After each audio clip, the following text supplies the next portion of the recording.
به لیلی و مجنون کنار هم. چه مزخرفی داری میگی؟ من مزخرف میگم؟ تو با این دختره اینجا چی کار میکنی؟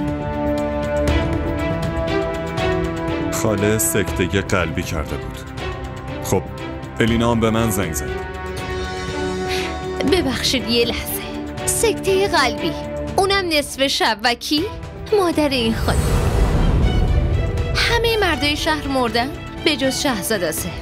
چه علتی میتونه داشته باشه جز این که خانم الینا با آقای شهزاد آصف رابطه خیلی خاصی داره ها؟ الینا صداتو برای من بالا نبر شهزاد. قبلا یه خورده حیا داشتی ولی از وقتی با این خانم میگردی دیگه واقعا بی غیرت شدی.